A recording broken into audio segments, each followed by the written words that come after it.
짠! 네, 2편으로 바로 돌아왔습니다. 1편에서 시장 이야기 그리고 우량주 좀 버틸 수 있는 종목으로 앞서 반도체 리오프닝 이야기를 해주셨거든요. 네. 그럼 나중에 시장이 반등하고 회복할 때를 기다리면서 어떤 포트로 대응하는 게 좋을지 지금 이영훈 부장님은 고객님들과 함께 어떻게 좀 대비하고 계신가요?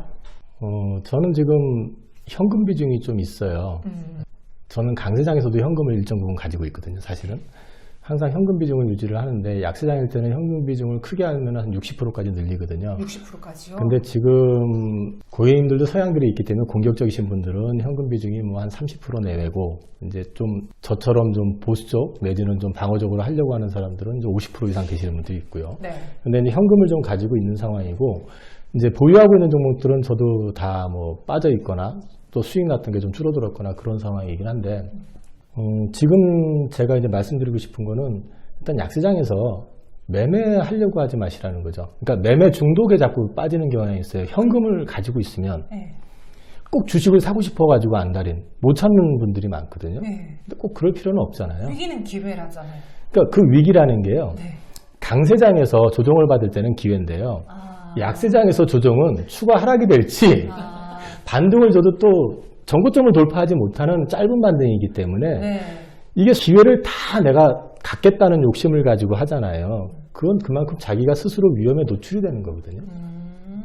그러니까 욕심도 부릴 때 부려야 되는 거고요. 이제 리스크가 큰 시장이다. 그리고 시장이 오르는 게 제한적이다 그러면 좀 매매 비중을 조금 줄이시는 것도 괜찮아요. 사실은요.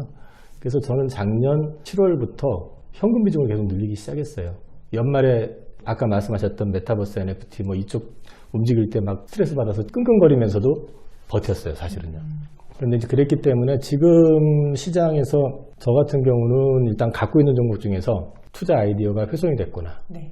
아니면 바보 같은 주식. 그러니까 이제 뭐 거래도 죽어버리고 이제 시장에서 완전히 좀 아웃되는 느낌인 주식들은 조금 반등 나오면 정리해버리고 그걸 가지고 다시 되밀렸을 때 이제 살아있거나 정말 이건 내 투자 아이디어가 여전한데 주가가 생각보다 많이 빠졌어. 그런 것들 위주로 그거만큼만 옮기고 있고 아직은 현금은 그대로 유지하고 있습니다. 아, 그러면은 그 잘라내고 다른 확신이 있는 아직 재평가를 받지 못하는 것 같다라는 종목을 다시 산다고 하셨잖아요. 네네. 그 종목군들은 주로 투자 관점으로 보자면은 반도체예요, 혹은 뭐 중소형 우량주, 과대납품 어떤 섹터로 나눌 수 있을까요? 일단 삼성전자 같은 경우는 안 잘랐고요, 첫 번째.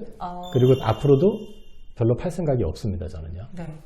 그래서 왜 그 이유를 말씀을 드리냐면 지금 4차 산업이라고 이제 시대가 넘어가고 있잖아요. 4차 산업 시대로. 그러면 거기에서 가장 많이 필요로 하는 거는 반도체예요. 반도체도 비메모리도 있고 메모리도 있는데 심지어 삼성전자는 메모리는 글로벌 1위고요. 비메모리는 글로벌 2위예요.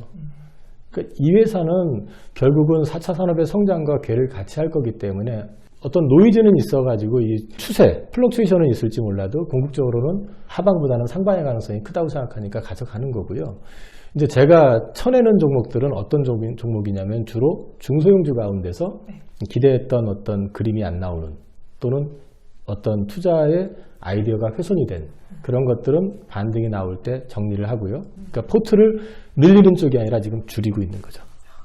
그럼 그 외에 시장의 단비가 될 만한 종목들, 삼성전자 외에 또 무엇이 있을지 좀 정리해 주세요. 저는 현대글로비스. 현대글로비스요?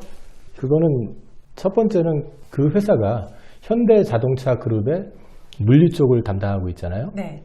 그것도 운송을 하잖아요. 그러니까 물류와 이제 운송을 같이 하는 게 현대차 그룹만 하는 게 아니고 그 외적도 하고 있거든요. 아마 비중이 거의 5대5 가까이 될 거예요. 그러니까 이 해운 시황이 지금 나쁘지 않잖아요. 이익도 당연히 좋아요. 거기다가 이 회사가 그 미래산업 쪽으로 해가지고 수소산업 현대차에서 진행하는 거 같이 들어가죠. 그 다음에 폐배터리 관련된 사업 이것도 하고 유통까지 같이 할 거란 말이에요. 네. 그러면 거기에다가 이제 중고차 시장이 지금 들어가네 마네 하지만은 하게 되면 이쪽에서 하게 될 겁니다. 여기에다가 이제 주목해야 되는 거는 보스턴 다이너믹스 지분을 10%를 가지고 있어요. 근데 사실은 기아차는 없어요. 그 이유가 저는 어떻게 생각을 하냐면은 정의선 회장께서 작년 연말에 지분을 아람코에다가 초과되는 지분을 넘기시고 지금 아마 20% 내외까지 줄여놓으신 걸로 알고 있는데 이 지분이 결국은 현대차 그룹의 지배구조 재편에 미랄이 될 가능성이 높다. 실적도 좋은데다가 내용은 많잖아요. 신산업하지, 로봇 관련돼 있지, 내용이 많잖아요. 그러면 이 회사의 어떤 가치가 업이 되면 그만큼 정의선 회장의 볼륨이 커지게 되고, 그러면 그걸 활용을 해서 그룹의 어떤 지배구조 재편하는 데 역할을 크게 할 수 있다고 생각을 해서 현대 글로비스의 성장은 정의선 회장님의 이익과도 관련이 되어 있다고 저는 보고 있기 때문에 그 주식을 일단 가지고 있고 여전히 안 팔고 있고, 그리고 이제 하나 더 붙이라고 그러면 저는 대한항공. 리오프닝 때문에요. 네. 리오프닝도 리오프닝이고, 코로나의 최대 수혜주가 뭐라고 생각을 하세요? 코로나의 최대 수혜주요? 네. 간단하게 저는 화물. 저는 코로나의 최대 수혜주는 대한항공이라고 생각을 합니다. 왜 그렇게 말씀을 드리냐면요. 이게 코로나 터지기 전에 대한항공 부채 비율이 600에서 700이었었어요. 심지어 800까지 간 적도 있었고요. 지금 부채 비율이 275%입니다. 한진칼이 경영권 분쟁이 났었을 때 그 산업은행을 통해 가지고 출자가 들어가는 조건으로 아시아나항공을 인수하는 조건으로 해서 출자가 들어갔었잖아요. 그 자금이 시드머니가 된 거고요. 그 자금이 시드머니가 된 데다가 화물 운송이 지금 몰리고 하면서 그쪽에서 이른바 대박이 터진 거죠.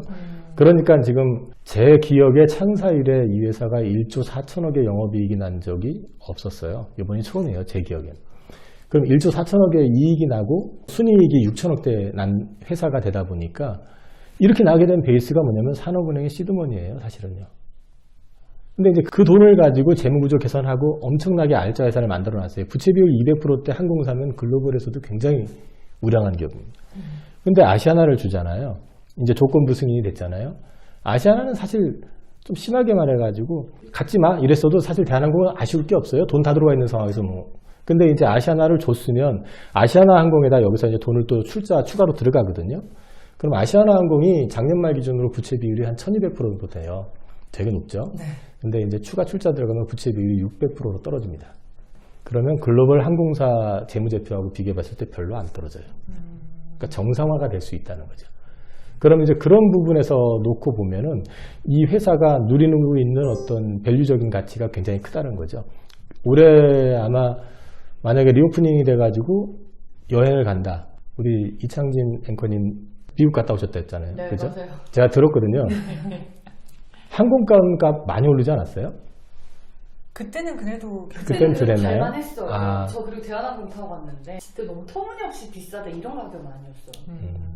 이제 이게 리오프닝이 되잖아요. 그럼 이제 수요가 몰린다고 하잖아요. 그래서 맞아요. 뭐 여행도 다 오르고 하잖아요. 항공권 값이 제자리에 있을 리가 없어요. 그러니까 그 너무 무서워. 물가도 다 올라가 있는 판국에 그게 네. 안 올라간다는 게 말이 안 되잖아요. 소위 말해서 항공 화물 값이 떨어져가지고 이익이 줄 거다라고 이제 걱정들 하시는데 절대 그렇지 않을 거라는 거죠. 이쪽에서 충분히 더 올라갈 겁니다. 그래서 이게 마사지가 돼서 최소 작년 실적 이상 나올 수 있을 거라고 저는 생각을 해요. 그렇게 되면 밸류에이션으로 보면은 대한항공이 200%였을 때가 딱 한 번 있었거든요. 230%대가 한 번 있었는데 그 당시에 영업이익이 9.9배, 500%가 넘어가니까 5배. 좀 플럭추에이션이 있는데 거기다가 이제 국내 독점 항공사가 되는 거잖아요. 국적기로서는 10년 내에 다른 애들이 들어오면은 거기서 뭐 항공 노선을 내놔라 하더라도 그게 생각처럼 쉽지 않아요. 왜 쉽지 않냐면은 미국 갈 수 있는 비행기 생각처럼 저가 항공에서 도입하기도 쉽지 않고요. 맞아요. 그러니까 생각처럼 그렇게 밸류 훼손 안 될 거다. 그렇게 놓고 보면은 지금 1조 6천억 기준으로 봤을 때는 16조 정도 밸류가 나와야 되고요. 그 다음에 올해 저는 2조 원 정도 보는데 그 정도 나오면 20조, 지금 가격선이 10조. 그러면은 뭐 지금 가격 대비해서 한 100% 정도는 갈 수 있는 그런 그림이 될 수 있다고 저는 생각을 해요. 이런 탄탄한 대형주 말고 또 우리가 성향이 뭔가 약간 좀 강하게 올라설 수 있는 그런 성장이 있는 종목을 원하시는 분도 있잖아요. 네네. 그런 분들에게는 어떤 종목이 좋을까요? 다 보고해서 제가 발표한 종목들. 보고 예, 그 첫 번째가 솔루엠입니다. 솔루엠이요. 솔루엠은 유튜브 그거 보시면 되니까 길게 얘기는 안 맞아요. 할게요. 그냥 간단하게. 네. 작년에 어닝 쇼크 났었고요. 근데 올해는 그게 서프라이즈로 바뀔 겁니다. 바뀌는 이유가 이 회사는 이제 ESL이라고 하는 이제 성장 동력을 갖고 있는데 그게 전자 가격 표식이라는 건데 작년 대비 아마 2배 정도 매출이 늘어날 거예요. 이익률이 좋아요. 그 다음에 기존의 사업들도 다 매출이 다시 회복이 될 겁니다. 그러면서 작년에 266억 영업이익 났던 게 올해 한 900억 정도까지 올라올 거로 보고 있고요. 네.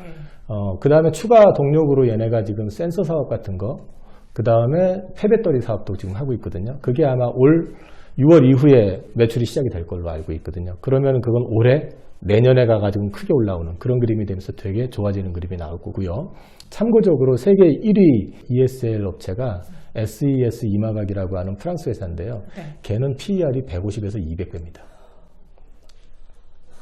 웃기죠? 왜 그런지 모르겠는데. 네. 그러니까 이제 상대적인 밸류를 비교해 본다 그러면 이 회사가 지금 작년 수주 기준으로는 2위예요. 매출 기준으로는 지금 3위지만 이게 아마 올해 내년 가면서 2위로 바뀔 가능성이 있거든요.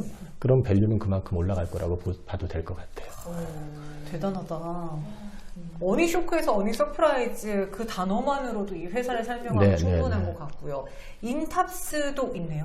인탑스는요, 플라스틱 업계의 파운드리라고 제가 그때 설명을 했었는데, 과거에는 그 휴대폰 그 뒷면 껍데기, 그 껍데기를 만들던 회사인데, 그것 지금도 하고 있어요. 근데 이제 최근에는 이 플라스틱으로 사출해가지고 만들어낼 수 있는 모든 제품을 다 커버할 수가 있습니다. 그래서 SD 바이오 센서의 그 코로나 진단 키트도 얘네가 그걸 만드는 그 거고요. 플라스틱 그거? 네네네. 네. 그것도 여기서 만들어서 작년 실적 서프라이즈를 만들었던 원인이 됐고요.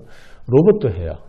그 베어 로보틱스라고 하는 미국 회사 거를 올해 여기서 공급하기로 이제 이미 계약이 됐고요. 그 다음에 이제 로봇 쪽을 주목을 해도 되는 게 삼성전자도 로봇 산업 강화한다고 지금 이미 발표했고, 뭐 10배 뭐 비중을 키웠다고 하는데, 그거 관련해서도 결국에는 갈 수밖에 없어요, 여기를. 왜? 플라스틱 사출을 삼성전자가 그거 뭐 사출 공장을 새로 만들 것도 아니고, 네. 기술을 갖고 있는 자기 관계회사가 있는데 당연히 협력을 하겠죠. 그러니까 이제 그런 부분에서 봤을 때는 플라스틱으로 할 수 있는 모든 거를 얘네들이 다 커버할 수 있다라고 보시면 되거든요. 그러니까 회사의 컨셉이 바뀐 거라고 보시면 돼요. 네. 단순히 스마트폰 그 뒷면이 아니라 이제는 거의 모든 거를 다 해낼 그렇죠. 수 있다. 그리고 한 가지만 더. 지금도 플라스틱 그 껍데기 그 중저가포는 플라스틱으로 되어 있거든요. 그 뒤에 도금을 해요. 회로를요. 회로를 도금해가지고 이거를 딱 붙여가지고 그 PCB나 이런 역할을 대신하게끔 만드는 기술을 가지고 있어요. 그래서 이게 교세라에 작년 11월 달에 50만 대 납품을 했거든요. 근데 교세라가 중요한 게 아니고요. 얘네 최대 거래처는 삼성전자거든요. 이게 납품되면 부품의 70%가 없어진대거든요. 무게가 90%가 감소하고. 그럼 삼성전자 입장에서 중저가폰을 많이 팔기 위해서라도 관심 안 가질까요? 가질 수 있을 거라고 생각을 해요. 그게 되면 정말 대박이 되겠죠. 근데 아직 된다 안 된다 이런 거는 모르겠고, 이건 하나의 있으니까. 기술이 있다라는 측면에서 이제 보셔도 된다는 겁니다. 근데 의외인 게요. 바이오도 지금 저희에게 상당 부분 적어주셨거든요. 근데 원래 바이오는 좀 시장이 불안하거나 금리 인상 뭐 이런 시기에는 선뜻 손이 안 나갈 텐데 네. 봐야 되는 이유가 있을까요? 제가 아까 잠깐 말씀드렸던 게 이제 제가 바이오 사랑이 아니라 바이오에 살짝 미쳤던 계기를 말씀드렸잖아요. 이제 하다 보니까 바이오 산업이라는 게 원래 금리가 올라가면은 불리하다. 이제 얘기 있잖아요. 그리고 이렇게 경기 불안해지면 바이오는 안 보게 된다. 왜? 매출이 안 나오고 하니까 숫자가 안 나오는 회사이기 때문에 불안해 한다고 하는데, 이제 이런 부분에서도 분명히 좀 길이 확실히 보이는 회사들이 있잖아요. 그런 회사들 같은 경우는 관심을 가져보셔도 괜찮을 것 같아요, 저는요. 그래서 이제 세 종목을 언급을 해드렸는데, 이 중에서 두 개는 이미 이제 또 보고에서 제가 말씀을 드렸으니까 자세한 건 그거 보시고. 종목명만이라도 그럼. LNC 바이오. 네. 그거는 일단 메가카티 임상 끝났고요. 그 결과가 아마 빠르면 5월? 이때쯤 나올 겁니다. 나오게 되면은 그거는 이제 무릎 관절 쪽에다가 그 카티를 집어넣어가지고 연골이 재생되는 효과를 나타내는 건데, 이게 여러 가지 측면에서 메리트가 있기 때문에 이게 블록버스터 제품이 될 가능성이 있고요. 네. 그 다음에 중국하고 지금 합작을 해가지고 법인 만들어놨는데, 이게 매출이 내년부터 발생이 됩니다. 지금 7월 달에 공장이 연 캐파로 7천억 원짜리 규모의 캐파가 완성이 되고요. 근데 이제 이거는 중국의 요청에 의해서 시작이 된 거고요. 거래 상대가 CICC라고 그 중국 최대의 투자 회사예요. 국제금융공사라고 해서. 그래서 방향이나 흐름은 그대로 유지가 되고 있는 상황이기 때문에 이거는 그걸 보시면 될 것 같고요. 그 다음에 제가 지난주에 했나요? ABL 바이오. ABL 바이오는 유튜브에 너무 많이 나와 있어요. 그 저기 사노피의 맞아요. 1조 3천억 그 라이센스 아웃 했는데 왜 안 가느냐? 안 믿고 있어요. 시장이 안 믿어요. 돈 들어와야지 믿어요. 근데 사실은 그때도 제가 잠깐 말씀을 드렸지만은 사장님 지분이 32%, 33% 돼서 아마 시가총액으로 따지면 한 3,800억 되는데 자기 주식 팔지도 못할 거 좀 올려보겠다고 그걸 가지고 거짓말을 할 가능성이 얼마나 되겠느냐라는 거. 그 다음에 요즘 사장님 보니까 지난주엔가 3%에도 나와가지고 막 하셨더라고요. 그러니까 IR을 정말 열심히 하세요. 근데 이제 그걸 시장에서 믿질 않고 있는데 이건 굉장히 중요한 게 라이센스 아웃된 거 돈 들어오잖아요. 그게 한 번이 아니라 앞으로 이 뇌질환과 관련된 치료제 관련해서 몇 건이 나갈 수가 있어요. 그래서 이거는 계속 보셔도 괜찮습니다. 그럼 이 두 개가 보고보고에 나왔던 거고 안 나온 한 종목은요? 요것도 언젠가는 하려고 지금 준비하고 있는데 네. 이오플로우라고 하는 회사입니다. 이오플로우요. 당뇨 펌프 만드는 회사고요. 당뇨 펌프 상용화를 세계에서 두 번째로 한 회사입니다. 그러니까 세계에서 넘버원 회사가 있어요. 인슐렛이라고 미국 회사인데요. 그 회사 시가총액이 지금 20조입니다. 20조인데 네. 그 회사는 지금 미국 시장하고 유럽 위주로 가고 있고요. 동사는 이제 현재 유럽에서 승인은 받았고요. 품목 승인 받았어요. 그 다음에 이제 중국하고 합작법인 세웠어요. 유럽에서 승인 받으면 동남아, 남미, 오세아니아 지역은 다 커버가 됩니다. 그리고 아마 조만간 FDA 승인 신청도 들어가는 걸로 알고 있거든요. 이 동사의 특징은 뭐냐면 글로벌로 진출할 제품은 이미 만들어진 상태예요. 제품의 경쟁력, 퀄리티도 유럽 EMA에서 승인을 받았기 때문에 확인이 됐어요. 그러면 지금 남은 건 양산하면서 수율이 제대로 올라오는지만 보면 되는 거거든요. 지금은 이제 곤지암 공장에 투자를 한 700억 이상을 해가지고 네. 그 자동화를 지금 하고 있어요. 그래서 이제 그거를 시운전을 지금 하고 있는데 부분적으로 이게 이제 본격 가동이 되는지 그걸 이제 보고 그때 수율이 제대로 나오는지 그거 보시면 될 것 같아요. 이오플로우까지 바이오 3개 이야기해 드렸습니다. 저희가 보고보고 링크 있으면요 같이 옆에다가 넣어놓을게요. 네, 오늘 종목 이야기도 좀 많이 나눠봤고 우크라이나로 인해서 많은 분들이 놀라셨을 텐데 우리 부장님의 이야기가 여러분들에게 치유가 되는 멘트이길 바라면서 여기서 인사드리도록 할게요. 오늘 고맙습니다. 감사합니다. 네.